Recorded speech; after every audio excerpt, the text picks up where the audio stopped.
Hello friend, Shashank Purwal education में आपका हार्दिक स्वागत है।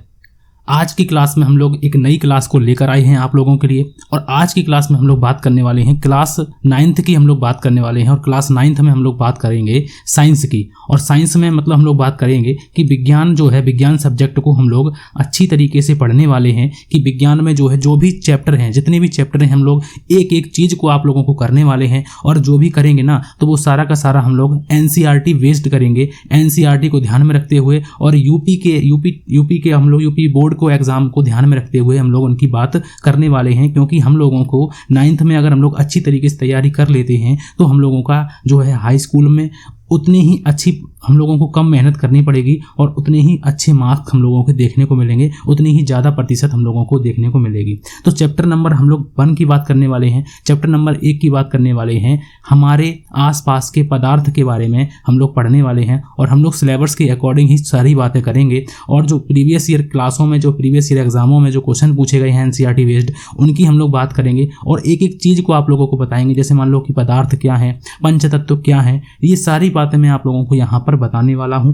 बस ऐसा नहीं है कि एक पार्ट में हम लोग ऐसे एक चैप्टर है एक क्लास में पूरा हो जाए, ऐसा नहीं है। हम लोग 30-30 मिनट की भले ही क्लास करें, लेकिन आप लोगों की काफ़ी काम की होंगी। छोटी क्लास करेंगे जिससे आप लोगों को बोरियत महसूस ना हो, ठीक है। तो हम लोग पार्ट 1 की हम लोग बात करने वाले हैं और हमारे आसपास के पदार्थ के बारे में हम लोग पढ़ने वाले हैं। आज की क्लास में हम लोग पढ़ेंगे क्या, तो हम लोग पढ़ेंगे पदार्थ के बारे में, पदार्थ के अर्थ को जानेंगे और उसकी अवस्थाओं के बारे में जानेंगे और उसकी विशेषताओं के बारे में जानेंगे। तो ऐसी कई बातों को मैं आप लोगों को यहाँ पर समझाने की पूरी कोशिश करूँगा, ठीक है। तो यहाँ पर चलिए अपनी क्लास को शुरू करते हैं, ठीक है। सबसे पहले यहाँ पर लिखा हुआ है चैप्टर नंबर 1। और चैप्टर नंबर 1 में हम लोग अगर बात करते भी हैं तो यहाँ पर जो लिखा हुआ है, एक सेकंड, पदार्थ के बारे में। तो पदार्थ के बारे में हम लोग पढ़ने वाले हैं। तो सबसे पहले पदार्थ में लिखा हुआ है यहाँ पर कि आधुनिक काल में, मतलब आज के समय में, वैज्ञानिकों ने प्रस्तावित किया है कि प्रत्येक वस्तु पदार्थ हो सकती है। मतलब कि कोई भी वस्तु हो वो पदार्थ हो सकती है। चाहे हम लोग लकड़ी की बात करें, चाहे हम लोग गैस की बात करें, चाहे हम लोग किसी भी की बात करें, चाहे हम लोग मेटल की बात करें, लेकिन प्रत्येक वस्तु पदार्थ हो सकती है यदि उसमें क्या हो, यदि उसमें द्रव्यमान हो। द्रव्यमान का मतलब है जिसके कारण उसे तोला जा सके, मतलब कि उसे तोला जा सके, मतलब उसमें द्रव्यमान हो और उसमें आयतन की बात हो, वॉल्यूम की बात हो, जिसके कारण वह स्थान घेर सके। तो वो सब जो है वो पदार्थ हैं। अब यहाँ पर अगर हम लोग बात करते हैं, ये तो हो गया हम लोगों का कि हम लोग इस प्रकार से लिखेंगे। अभी मैं आप लोगों को समझाऊंगा भी कि जैसे मान लो कि ब्रह्मांड है, ब्रह्मांड में जो है, ब्रह्मांड में बहुत सी चीज़ें हैं, ठीक है। उन चीज़ों में हम लोग बात करते हैं तो पदार्थ है और ऊर्जा है। तो पदार्थ को हम लोग, ब्रह्मांड में जो पदार्थ है, ठीक है, तो यूनिवर्स जिसे कहते हैं, यूनिवर्स में पदार्थ है और ऊर्जा है। तो पदार्थ के बारे में अगर हम लोग बात करते हैं तो यहाँ पर पदार्थ का मतलब है कि कोई भी चीज़ हो जो स्थान घेरती हो, वो सारी की सारी चीज़ पदार्थ है, ठीक है। अतः यहाँ पर लिखा हुआ है कि अतः पदार्थ वह वस्तु है जो स्थान घेरती है। पदार्थ वह वस्तु है जो स्थान घेरती है, द्रव्यमान रखती है, मतलब एक भार रखती है, जिसे हम अपनी 5 इंद्रियों में से किसी एक या एक से अधिक के द्वारा अनुभव कर सकते हैं। मतलब कि 5 इंद्रियां जो होती हैं, नाक, कान, आँख, ठीक है। तो इन इंद्रियों में से हम किसी एक के द्वारा या एक से अधिक के द्वारा जिसे हम अनुभव कर सकते हैं, वो सारा का सारा चीज़ें, वो सारी की सारी चीज़ें पदार्थ में आएंगी हम लोगों की, ठीक है। और एक चीज़ याद रखना है कि पदार्थ जो होता है कोई भी वस्तु जिसका द्रव्यमान हो तथा स्थान घेरती हो। तो यहाँ पर अगर हम लोग पदार्थ के बारे में बात करें, वैसे तो आप लोगों को समझ में आ गया होगा कि पदार्थ क्या है। कोई भी चीज़, वो सारी की सारी पदार्थ है जो स्थान घेरती हो। मतलब कि कोई भी वस्तु, यहाँ पर अगर हम लोग बात करते हैं कि कोई वस्तु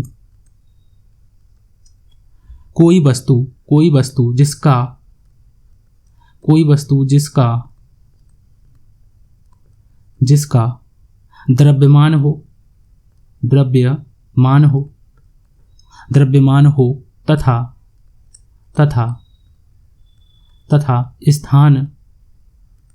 तथा स्थान घेरती हो। मतलब कि वह वस्तु जो स्थान घेरती हो और उसका द्रव्यमान हो, वो सभी जो है वो पदार्थ हैं। अब यहाँ पर लिखा हुआ है कि इससे स्पष्ट होता है कि जैसे जल, वायु, लकड़ी, सोना, चांदी, स्टील, कांच आदि सभी पदार्थ या द्रव्य हैं। मतलब कि पदार्थ में हम लोग द्रव्य की भी बात करेंगे। ऐसा नहीं है कि पदार्थ में सिर्फ सोना, चांदी और स्टील यही हम लोग देख सकेंगे, क्योंकि जल को भी हम लोग देख सकेंगे, वायु, ठीक है, उसको भी हम लोग देख सकेंगे, महसूस कर सकेंगे, ठीक है, अनुभव कर सकेंगे। सोना, चांदी, स्टील, कांच आदि जो हैं सभी जो है पदार्थ या द्रव्य हैं। लेकिन निम्नलिखित को हम लोग उपर्युक्त परिभाषा के आधार पर हम लोग द्रव्य नहीं मान सकते या द्रव्य नहीं माना जा सकता। ऐसी कौन सी चीजें हैं जिनको हम द्रव्य नहीं मान सकते? विभिन्न प्रकार की ऊर्जाएं को हम लोग द्रव्य नहीं मान सकते, जैसे ऊष्मा की बात करें, प्रकाश की बात करें, इनको हम लोग जो है द्रव्य नहीं मान सकते। संवेदना की बात करें, जैसे हम किसी से प्रेम, घृणा, ठीक है, ये प्रेम घृणा हो जाए, ये सभी जो है ये पदार्थ नहीं है। कोई कहे कि ये पदार्थ है तो ये पदार्थ नहीं है। आकर्षक, जैसे मित्रता, हम लोग दो दोस्त होते हैं तो वो जो उनके बीच में मित्रता होती है वो पदार्थ है क्या? वो पदार्थ नहीं है। मतलब कि पदार्थ को हम लोग देख सकें, अनुभव कर सकें, मतलब कि 5 इंद्रियां जो होती हैं उनमें से हम लोग किसी एक के द्वारा या एक से अधिक के द्वारा अनुभव कर सकते हैं, वो सभी हम लोगों के पदार्थ हैं। समय भी पदार्थ नहीं है। समय को हम लोग देखते हैं, ठीक है, लेकिन समय को हम लोग मतलब समय पदार्थ नहीं है। तो इस प्रकार से हम लोग समझ गए हैं कि पदार्थ जो है क्या है। तो पदार्थ मतलब कि स्पष्ट है कि जल, वायु, लकड़ी, सोना, चांदी, स्टील, ये सभी पदार्थ हैं, ठीक है। तो यहाँ पर जैसे हम लोग बात करते हैं कि हम लोगों ने ये एग्जाम्पल मतलब कि फोटो के द्वारा आप लोगों को दिख रहा होगा कि ये सभी पदार्थ हैं, ठीक है, ये सभी पदार्थ हैं। कि तलने की जो कढ़ाई है ये भी पदार्थ से बनी होती है। तेल जो है ये भी पदार्थ से होता है। स्ट्रॉबेरी है, ये बर्फ़ के टुकड़े हैं, बर्फ़ के टुकड़े जल से बने होते हैं। कॉफ़ी है, ठीक है, रसोई गैस है, गैस से बनती होती है, ठीक है, गैस से। दूध है, ठीक है, खाने के स्प्रे, ठीक है, खाने के तेल का स्प्रे जो है ये भी जो है पदार्थ से बना होता है। ये सभी जो है पदार्थ से हैं, ठीक है। अब हमसे ये मान लो कि ये तो हम लोगों को समझ में आ गया कि पदार्थ क्या है, ठीक है। पदार्थ का मतलब है कि जो वस्तु स्थान घेरती है, जिसका द्रव्यमान हो, वो सभी जो है पदार्थ है, ठीक है। ये तो बात हम लोगों को समझ में आ गई, ये तो बात हम लोगों को समझ में आ गई। अब हम लोग आगे बढ़ते हैं और यहाँ पर हम लोग समझते हैं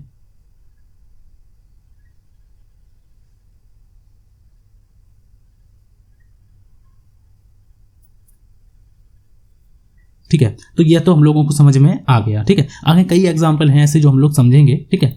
फिलहाल तो आप लोगों को ये समझ में आ गया कि पदार्थ क्या है। तो पदार्थ का मतलब है कि जो वस्तु स्थान घेर द्रव्यमान हो, जिसे मतलब कि हम तोला जा सके, ठीक है, और जो स्थान घेरती हो वो सभी जो है वस्तुएं हमारी पदार्थ हैं, ठीक है। अब आप कहेंगे कि ये सभी जो है स्थान घेरती हैं, जैसे तेल है, लोहे की लकड़ी है, लोहे की कढ़ाई है, ये भार भी है और इसको जो है स्थान भी घेरती है। तो ये सभी जो है वस्तुएं स्थान घेरती हैं, तो ये सभी पदार्थ हैं।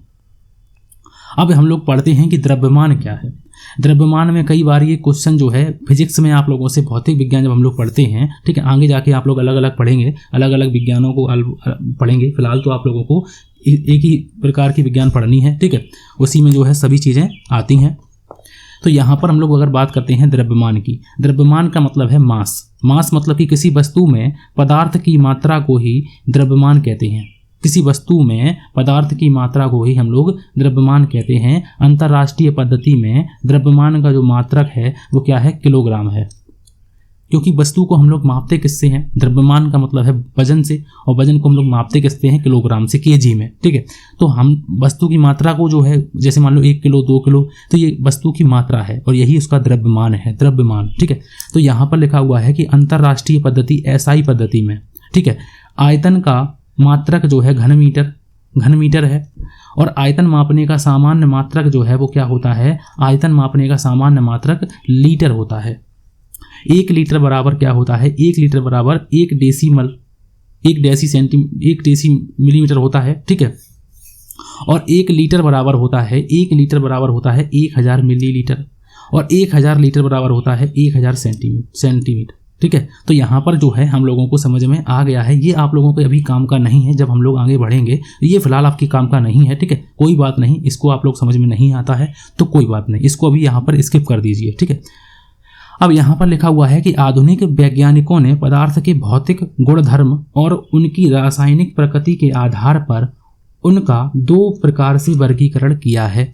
पदार्थों का जो है 2 प्रकार से वर्गीकरण किया है, वो हम लोग आगे पढ़ेंगे। पदार्थ के यहाँ पर लिखा हुआ है कि पदार्थ जो होता है, ये अब पूछा जाता है, मान लो कई बार क्वेश्चन जो आप लोगों से पूछे जाएंगे कि पदार्थ जो है कणों से मिलकर बना होता है। पदार्थ जो होता है वो कणों से मिलकर बनता है, तो हम लोग कहेंगे कि कई सूक्ष्म कणों से मिलकर बनता होता है, ठीक है। तो यहाँ पर लिखा हुआ है कि विश्व में विद्यमान प्रत्येक पदार्थ, विश्व में कोई भी पदार्थ हो, प्रत्येक पदार्थ सूक्ष्म कणों से मिलकर बना होता है। इसी प्रकार जैसे कुर्सी है, मेज है, पुस्तक है आदि सभी पदार्थ असंख्य कणों से मिलकर बने होते हैं। क्योंकि जैसे मान लो कि ये पदार्थ है, कोई भी चीज़ का पदार्थ है, ठीक है, ये पदार्थ है, अब ये छोटे छोटे कणों से मिलकर ये इसका रूप बना हुआ है, ठीक है। जैसे मान लो ये छोटे छोटे कण मिलकर बना दिए जाएं तो इस प्रकार से जो है छोटे छोटे कण मिलकर बनेंगे, तो ये छोटे छोटे कण जो हैं, ये छोटे छोटे कण एक रूप ले लेंगे और ये छोटे छोटे कण जो रूप ले लेंगे उसे हम पदार्थ कहेंगे, ठीक है। ये छोटे छोटे कणों को इकट्ठा कर दिया जाए तो ये पदार्थ बन जाते हैं। तो यहाँ पर लिखा हुआ है कि विश्व में विद्यमान जो है प्रत्येक पदार्थ सूक्ष्म कणों से मिलकर बना होता है। इसी प्रकार जैसे मान लो कि पदार्थ से क्या बनता है, तो पदार्थ से जैसे मान लो कि कुर्सी बनती है, आप कुर्सी कहेंगे कि कुर्सी तो लकड़ी से बनती है, तो लकड़ी भी तो एक पदार्थ है, लकड़ी भी तो पदार्थ है। मेज है, मेज भी, पुस्तकें भी आदि सभी असंख्य कणों से मिलकर बने होते हैं। पदार्थ की रचना करने वाले कणों को हम लोग आँखों से देखना संभव नहीं होता है, उन्हें केवल उच्च क्षमता के सूक्ष्मदर्शी से देखना संभव है। लेकिन हम अनेक ऐसे प्रमाण देख सकते हैं जिससे इन सूक्ष्म कणों की उपस्थिति सिद्ध होती है। लिखा हुआ है कि आधुनिक वैज्ञानिक दृष्टिकोण के अनुसार पदार्थ असंख्य सूक्ष्म कणों से मिलकर बना होता है, जो पदार्थ में रेत के कणों के समान व्यवस्थित रहते हैं।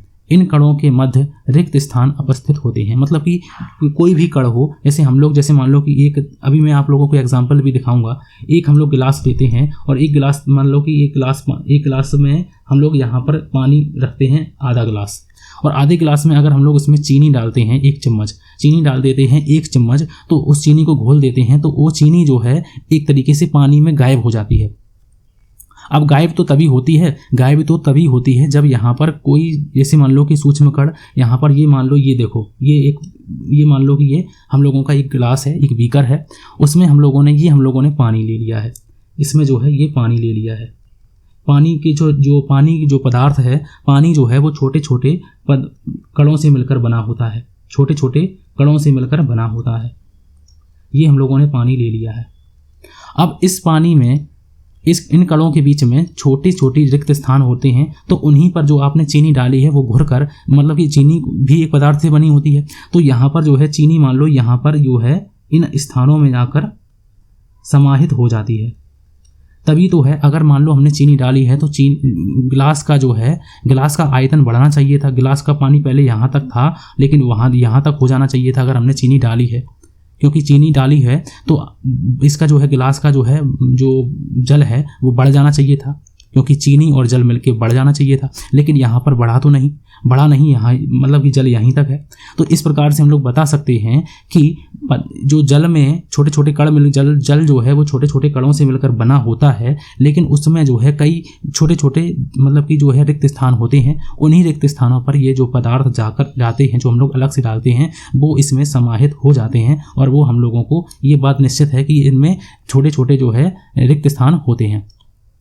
पदार्थों का एक और एग्जाम्पल हम लोगों ने लिया है कि जैसे स्टोन है, स्टोन मतलब पत्थर, यहाँ पर मेटल है, कॉटन है, वुड है मतलब लकड़ी है, स्टैंड मतलब कि रेत के जो छोटे छोटे कणों से मिलकर जो है ये भी पदार्थ ही होते हैं। कोयला जो है छोटे छोटे पदार्थों से मिलकर बना होता है। गोल्ड भी हम लोगों का छोटे छोटे पदार्थों से मिलकर बना होता है। ठीक उसी प्रकार से गीली मिट्टी भी हम लोगों की छोटे छोटे पदार्थों से मिलकर बनी होती है, जैसे हम लोग क्ले कहते हैं। ठीक है, तो ये तो हम लोगों को समझ में आ गया कि पदार्थ क्या है, और पदार्थ के बीच में जो रिक्त स्थान होता है उसके बारे में हम लोग ये एग्जाम्पल अभी मैंने आप लोगों को समझाया हुआ है कि यहाँ पर लिखा हुआ है कि पदार्थ के स्वरूप का हम लोग अध्ययन करेंगे, और पदार्थ के स्वरूप का अगर हम लोग अध्ययन करते हैं तो ये हम लोगों ने मान लो कि ये हम लोगों ने एक बीकर में जो है एक पानी लिया है, तो यहाँ पर अगर हम लोग बात करते हैं, ये जल हम लोगों ने लिया है यहाँ तक, ठीक है, यहाँ तक हम लोगों ने जल लिया है, ये जल है, और इसमें जो है हम लोगों ने नमक डाला है या फिर कोई चीनी डाली है, नमक या शर्करा मिलाएं।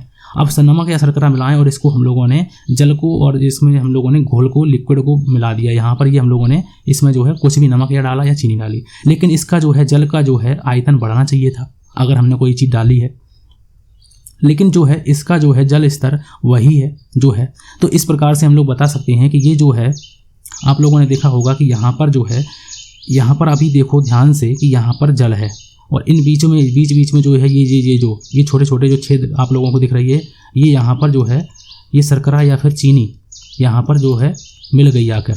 इसीलिए तो जो है कहा जाता है कि जो पदार्थ होते हैं उनमें छोटे छोटे जो है रिक्त स्थान होते हैं, उन्हीं स्थानों पर ये सामान जो है जाता है, जो हम लोग डालते हैं अलग से, वो सामान इनके अंदर चला जाता है और वो इन्हीं पर जाकर जो है रिक्त स्थानों को भर देता है। और रिक्त स्थानों को भर देता है तो इसीलिए जो है जल का आयतन नहीं बढ़ता है। तो ये बात निश्चित है कि यहाँ पर अगर हम लोग बात करते हैं, यहाँ पर लिखा भी हुआ है कि नमक या चीनी के कण जल के कणों के बीच रिक्त स्थानों में समावेशित हो जाते हैं, जिस कारण बीकर के जल की सतह या स्तर में कोई परिवर्तन नहीं हो।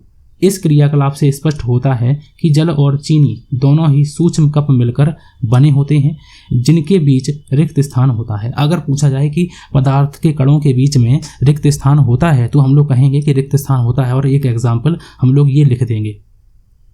तो हो सकता है कि मेरे द्वारा जो प्रयास किया जा रहा है आप लोगों को समझाने का, वो आप लोगों को समझ में आया होगा। ठीक है, कोई भी चीज़ हो, अगर हम लोग जैसे मान लो कि यहाँ पर हम लोगों ने यहाँ पर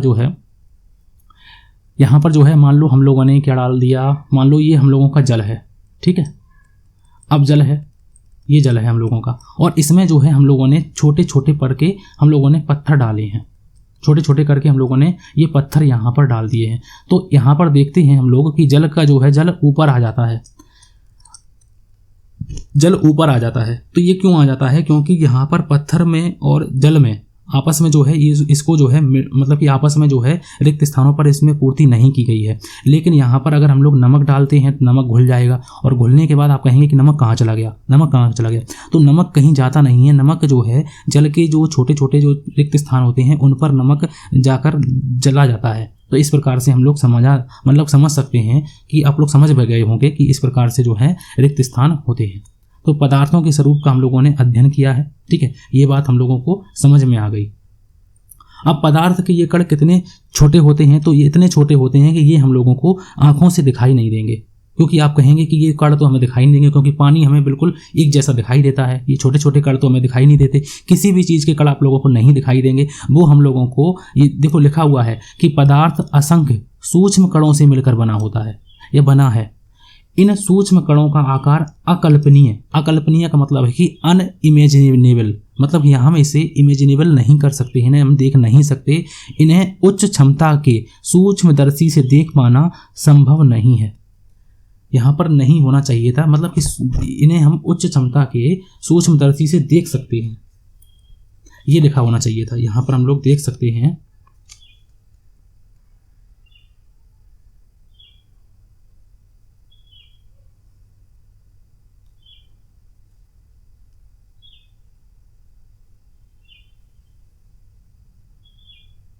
तो यहाँ पर लिखा हुआ है कि अगर इतने छोटे छोटे जो कण होते हैं, इतने छोटे छोटे होते हैं कि अगर हम उच्च क्षमता वाले सूक्ष्मदर्शी भी लें तो भी वो सूक्ष्मदर्शी भी नहीं, हम लोग वो उस सूक्ष्मदर्शी से भी हम लोग नहीं देख सकते।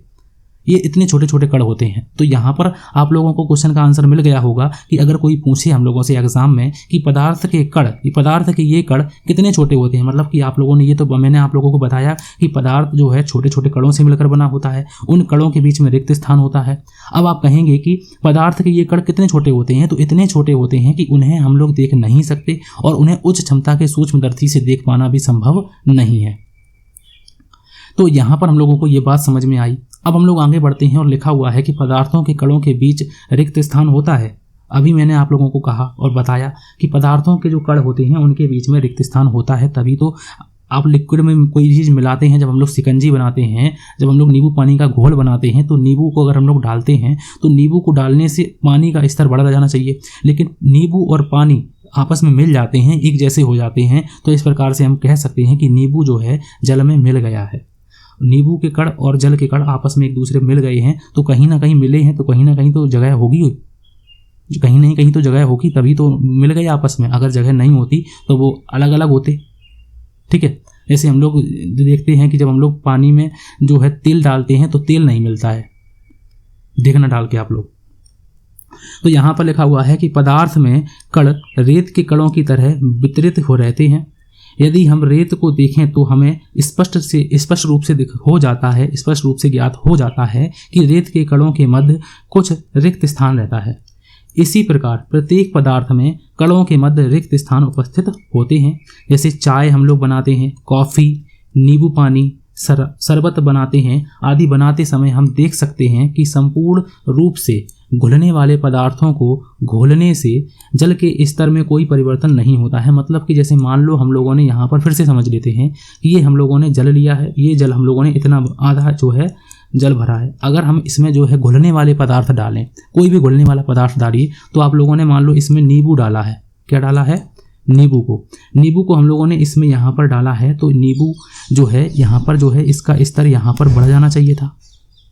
यहाँ पर जो है नींबू का जो जल का स्तर है वो बढ़ जाना चाहिए था, लेकिन यहाँ पर जल जो है वो यहीं तक है, यहाँ तक जल जो है पुराने तक है, यहाँ तक है। तो हम लोग बता सकते हैं, इस प्रकार से समझ में आता है कि नींबू और जल आपस में घुल गए हैं, क्योंकि यहाँ पर जो है नींबू कहाँ पर, नींबू के जो कण हैं यहाँ पर जाकर इन रिक्त स्थानों पर जाकर मिल गए होंगे, क्योंकि पदार्थ जो है छोटे छोटे कणों से मिलकर बना होता है। ये हम लोग ऊपर पढ़ चुके हैं। ये जो है नींबू मिल गया है और ये जल है, लाल रंग का जो जल है और ये नींबू है, ठीक है, नींबू के जो कण हैं।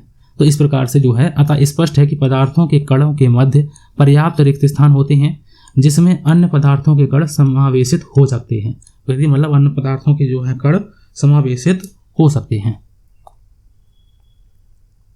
जैसे हम लोगों ने ये एग्जाम्पल हम लोग समझ लेते हैं, भले ही धुंधली फोटो हो, हम लोगों को समझ में ना रही हो, लेकिन हम लोग फिर भी इसको समझ सकते हैं। जैसे मान लो कि हम लोगों ने कोई, यहाँ पर ये जल है, ठीक है, ये जल है जो आप लोगों को दिख रहा होगा कि नीले से जो जल है। अब इसमें हमने कुछ मान लो मिला दिया, ठीक है, कोई भी कण, तो यहाँ पर जो है जल जो है और भी जो कण हैं वो लाल रंग के हो जाएंगे, मतलब कि जो कण है उन रिक्त स्थानों पर भर जाएंगे। तो इस प्रकार से जो है जल का स्तर जो है यहाँ पर भी ऐसा ही था, तो यहाँ पर भी ऐसा ही। अगर ये स्तर बढ़ जाता तो हम लोग कह सकते थे कि पदार्थ में जो है इसको शामिल नहीं किया है, ठीक है, इस प्रकार से। तो आज की क्लास में हम लोगों ने थोड़ी क्लास की है, मतलब कि छोटी सी क्लास जरूर की है, लेकिन आप लोगों को काफ़ी चीज़ें समझाई हैं। अगर आप लोगों को क्लास अच्छी लगती है तो आप लोग इसको लाइक करें, ठीक है, और शेयर करें अपने जो है शेयर साथियों को, जो अपने जो साथियों को भी शेयर करें और अपने साथियों को बताएं अपने चैनल के बारे में, ठीक है। तो हम लोग आज की क्लास को यहीं तक रखते हैं। अगर आप लोगों को क्लास पसंद आई है तो लाइक ज़रूर कर दें आप लोग, और चैनल को सब्सक्राइब कर लें। हम लोग यहाँ पर विज्ञान को तो पढ़ेंगे ही पढ़ेंगे। आप लोग यहाँ पर फ्री ऑफ कॉस्ट अपनी तैयारी को कर सकते हैं। कोई भी आप लोगों को पेड बैच पढ़ने की ज़रूरत नहीं है, कोई भी कहीं भी कोचिंग जाने की ज़रूरत नहीं पड़ेगी। विज्ञान की हम लोग बात करेंगे, साथ ही साथ आप लोगों को सामाजिक विज्ञान की क्लास भी आप लोगों को बहुत ही जल्द, हम लोग सामाजिक विज्ञान की क्लास भी हम लोग करने वाले हैं, और हम लोग गणित की क्लास भी आप लोगों को बहुत ही जल्द शुरू करेंगे। बस पहले आप लोगों को विज्ञान, तो मैंने आप लोगों को कम से कम आधी क्लासें आप लोगों को विज्ञान की अपलोड कर दूं, फिर उसके बाद हम लोग सामाजिक विज्ञान को भी शुरू करने वाले हैं। इस प्रकार से सामाजिक विज्ञान को हम लोग पढ़ेंगे कि आप लोग खुद कहेंगे कि हमें हिस्ट्री, चाहे भूगोल, और चाहे हम लोग संविधान की बात करें, चाहे हम लोग राजनीति शास्त्र की बात करें, सभी आप लोगों को आसानी पूर्वक समझ में आएगा। 9th क्लास में जो भी सिलेबस है उसी के अकॉर्डिंग हम लोग चलने वाले हैं। तो आज की क्लास के लिए थैंक यू फॉर वॉचिंग।